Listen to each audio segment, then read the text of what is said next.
Hello students, तो आज इस लेक्चर में हम डिस्कस करेंगे क्लास 10th का साइंस का जो चैप्टर है लाइट। तो लाइट चैप्टर में जो न्यूमेरिकल है, ठीक है, इसमें हमें गिवन है कॉन्वेक्स मिरर। कॉन्वेक्स मिरर का फोकल लेंथ गिवन है 15 सेंटीमीटर और कॉन्वेक्स मिरर के पोल से एक ऑब्जेक्ट है जो कि 10 सेंटीमीटर पे है। इस ऑब्जेक्ट का हमें हाइट गिवन है h0 को हम लिखते हैं हाइट ऑफ ऑब्जेक्ट, जो कि है 12 सेंटीमीटर। हमें यहाँ पे फाइंड क्या करना है? फाइंड करना है हमें हाइट ऑफ इमेज, यानी इमेज का हाइट फाइंड करना है। तो अगर हमें इमेज का हाइट फाइंड करना है तो हमें फार्मूला लगाना पड़ेगा मैग्निफिकेशन का, m = hi/h0। ये फार्मूला है वो किसका है? हाइट ऑफ इमेज को फाइंड करने का।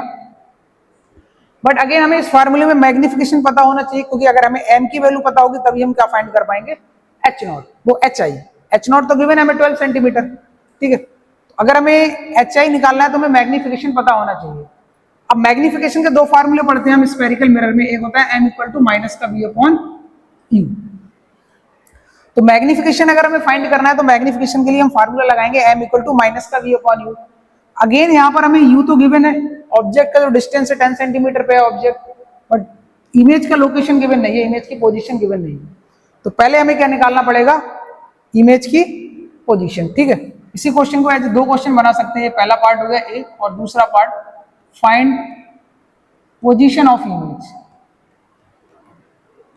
Find position of image. ये क्वेश्चन इस तरह का, अगर हमें फर्स्ट वाला पार्ट सॉल्व करना है तो सेकंड को तो करना ही पड़ेगा। Without second part, without B part हम फर्स्ट वाला सॉल्व नहीं कर सकते। फर्स्ट वाला पार्ट अगर हमें सॉल्व करना है तो सेकंड वाला हमें करना ही करना पड़ेगा। तो पहले हम सेकंड वाला पार्ट सॉल्व करते हैं, देन फर्स्ट वाला करेंगे। तो सेकंड वाले पार्ट में इमेज का पोजीशन फाइंड करना है। क्वेश्चन में डेटा क्या गिवन है? हमें u गिवन है, u = 10 सेंटीमीटर। अगेन जब भी कोई क्वेश्चन सॉल्व करेंगे तो साइन कन्वेंशन यहाँ पे अप्लाई करेंगे, और ऑब्जेक्ट है वो हमेशा मिरर के सामने होगा, in front of mirror. In front of mirror जो भी डिस्टेंस रहेंगे उनको हम नेगेटिव में कंसीडर करेंगे। तो u = -10, f = 15 सेंटीमीटर। अब यहाँ पे कॉन्वेक्स मिरर है। कॉन्वेक्स मिरर का फोकल लेंथ कैसा होता है? पॉजिटिव होता है, क्योंकि कॉन्वेक्स मिरर का जो फोकस है वो बिहाइंड द मिरर होता है, ठीक मिरर के पीछे होता है, इस तरह से। तो मिरर के पीछे की जो भी डिस्टेंस आएंगे उनको हम पॉजिटिव में कंसीडर करते हैं। तो f = क्या आएगा? 15 सेंटीमीटर। v यहाँ पे फाइंड करना है। अप्लाई करेंगे mirror formula, apply mirror formula. Mirror formula क्या होगा? 1/v + 1/u = 1/f। यहाँ से v फाइंड करना है हमें, तो 1/v = 1/f - 1/u। इसको सोल्व कर लेंगे, वैल्यू यहाँ पे पुट करते हैं। f फोकल लेंथ कितना गिवन है? 10, 15, तो यहाँ पे रखेंगे 15 - 1/u। ऑब्जेक्ट का डिस्टेंस है 10 - 10, ये आया।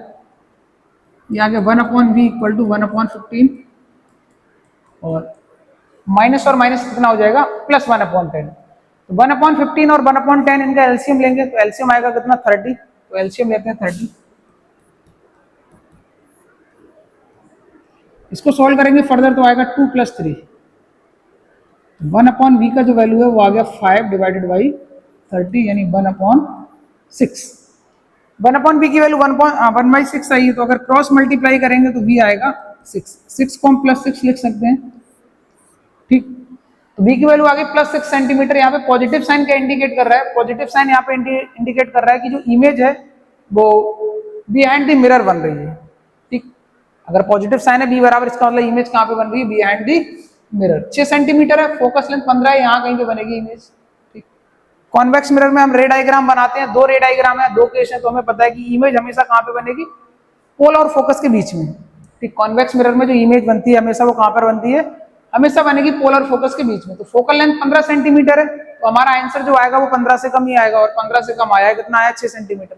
तो पोल से 6 सेंटीमीटर के डिस्टेंस पे क्या बनेगी यहाँ पे? इमेज। तो पॉजिटिव साइन यहाँ पे इंडिकेट कर रहा है कि जो इमेज है वो बिहाइंड द मिरर बन रही है। अब यहाँ पे हमें क्या फाइंड करना है? फर्स्ट वाला पार्ट, ठीक, क्योंकि बिना सेकंड पार्ट के हम फर्स्ट पार्ट सॉल्व नहीं कर सकते। Find height of image. अगर इमेज का हमें हाइट निकालना है तो उसके लिए हमें मैग्निफिकेशन की रिक्वायरमेंट पड़ेगी, ठीक। m बराबर, मैग्निफिकेशन के दो फार्मूले हमारे पास, एक है m = -v/u, और दूसरा फार्मूला है मैग्निफिकेशन का m = height of image upon height of object.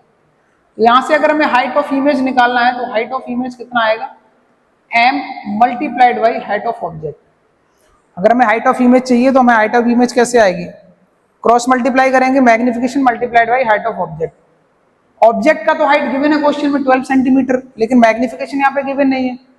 तो मैग्निफिकेशन अगर हमें निकालना है तो उसके लिए हमारे पास एक फार्मूला और होता है स्फेरिकल मिरर में मैग्निफिकेशन फाइंड करने का, m equal to minus v upon u. इसको अप्लाई करेंगे तो m equal to minus v का वैल्यू पुट करेंगे कितना है 6 डिवाइडेड बाई u, और u कितना है माइनस का 10, ठीक। ऑब्जेक्ट का डिस्टेंस कितना है -10। तो m की वैल्यू यहाँ पे आ गई, माइनस से माइनस कैंसिल आउट हो जाएगा, 6/10। इसको 2 से डिवाइड करेंगे तो आएगा 3 डिवाइडेड बाई 5। तो मैग्निफिकेशन आया 3/5। अगेन मैग्निफिकेशन का साइन कैसा है, पॉजिटिव है, ठीक। तो लास्ट क्वेश्चन में भी हमने बताया था, ये क्वेश्चन और कराया था कि मैग्निफिकेशन अगर पॉजिटिव है तो पॉजिटिव का मतलब होता है जो इमेज का नेचर है वो होगा वर्चुअल एंड डायरेक्ट। हालांकि नेचर इस क्वेश्चन में पूछा नहीं है, बट अगर पूछ ले नेचर तो हम बता सकते हैं। मैग्निफिकेशन का साइन अगर पॉजिटिव है तो नेचर होता है वर्चुअल एंड डायरेक्ट, अगर मैग्निफिकेशन नेगेटिव आता तो नेचर होता है रियल एंड इन्वर्टेड। तो हालांकि पता है हम बुक में जब पढ़ते हैं तो कॉन्वेक्स मिरर में 2 ही केस होते हैं, और दोनों केस में जो नेचर है इमेज का वो कैसा आता है, वर्चुअल एंड डायरेक्ट आता है। तो नेचर हो जाएगा वर्चुअल एंड डायरेक्ट। अब हमें फाइंड करना है हाइट ऑफ इमेज, तो फार्मूला हम लगाएंगे फिर से मैग्निफिकेशन का HI/H0। तो यहाँ पे m की वैल्यू पुट करेंगे तो HI आएगा, m की वैल्यू है यहाँ पे 3/5 मल्टीप्लाई बाई H0 की वैल्यू कितनी है 12 सेंटीमीटर, तो यहाँ पे लिखेंगे 12। तो HI आ गया 36 डिवाइडेड बाई 5, ठीक। इसको फ्रैक्शन में अगर निकालेंगे तो आएगा 7.2 सेंटीमीटर। हाइट ऑफ इमेज कितनी आएगी 7.2 सेंटीमीटर। अगेन हाइट के आगे जो साइन आया है वो कुछ नहीं, मतलब पॉजिटिव है, ठीक। हाइट यहाँ पे जो आई है इसको हम क्या लिख सकते हैं, +7.2 सेंटीमीटर। ये भी हमें पता है कि कॉन्वेक्स मिरर में हमेशा जो इमेज है वो कैसी बनती है, छोटी, डिमिनिश्ड।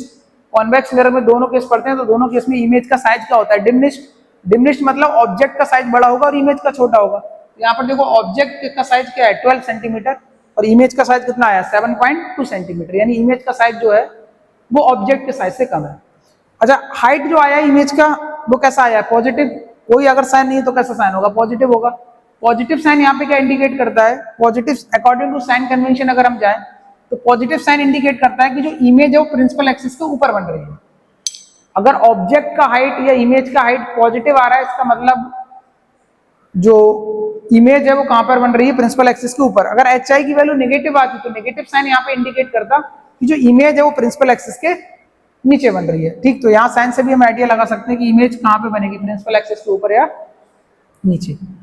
अगेन एक चीज और याद रख सकते हैं कि कॉन्वेक्स मिरर के केस में हमेशा मैग्निफिकेशन की जो वैल्यू है वो 1 से कम आएगी, यानी m की वैल्यू है वो हमेशा क्या होगी, लेस देन 1। लेस देन 1 हमेशा क्यों होगी, क्योंकि HI हमेशा क्या आएगा, कम, और H0 की वैल्यू हमेशा क्या होगी, ज्यादा। ऑब्जेक्ट का साइज बड़ा होगा और इमेज का साइज छोटा होगा, ऊपर वाला नंबर छोटा होगा, नीचे वाला नंबर बड़ा होगा, तो हमेशा वैल्यू क्या आएगी, 1 से कम। तो कॉन्वेक्स मिरर के केस में अगर मैग्निफिकेशन का आंसर जब भी फाइंड करोगे तो देखोगे 1 से कम आएगा। 3/5 क्या है, 0.6। 3/5 को अगर निकालें तो 3/5 क्या आएगा, 0.6, तो 1 से कम आएगा। तो जब भी कभी मैग्निफिकेशन निकालो कॉन्वेक्स मिरर के केस में तो हमेशा मैग्निफिकेशन की वैल्यू क्या आएगी, 1 से कम। और अगर हमें हाइट निकालना है ऑब्जेक्ट का तो ऑब्जेक्ट का जो हाइट है वो हमेशा किससे कम आएगा, वो इमेज का अगर हमें हाइट निकालना है तो इमेज का हाइट हमेशा ऑब्जेक्ट के हाइट से जाएगा कम। एक चीज याद रख सकते हैं। दूसरा, अगर हमें फोकल लेंथ गिवन है कॉन्वेक्स मिरर का और इमेज का पोजीशन पूछा है तो इमेज का पोजीशन हमेशा कहां पे आएगा, पोल और फोकस के बीच में। तो फोकल लेंथ 15 सेंटीमीटर है, ये डिस्टेंस यहाँ से यहाँ 15 सेंटीमीटर है, तो हमारा आंसर जो आएगा वो 15 से कम आएगा। तो ये कुछ पॉइंट याद रख सकते हैं, ठीक है। अगर मान लीजिए बीच में कहीं कैलकुलेशन में कुछ एरर आ रही है प्लस माइनस की, तो इनको देख के हम आइडिया लगा सकते हैं हाँ कैलकुलेशन में कुछ एरर है, ठीक। तो ये आंसर होगा इस क्वेश्चन का। Thank you for watching this video.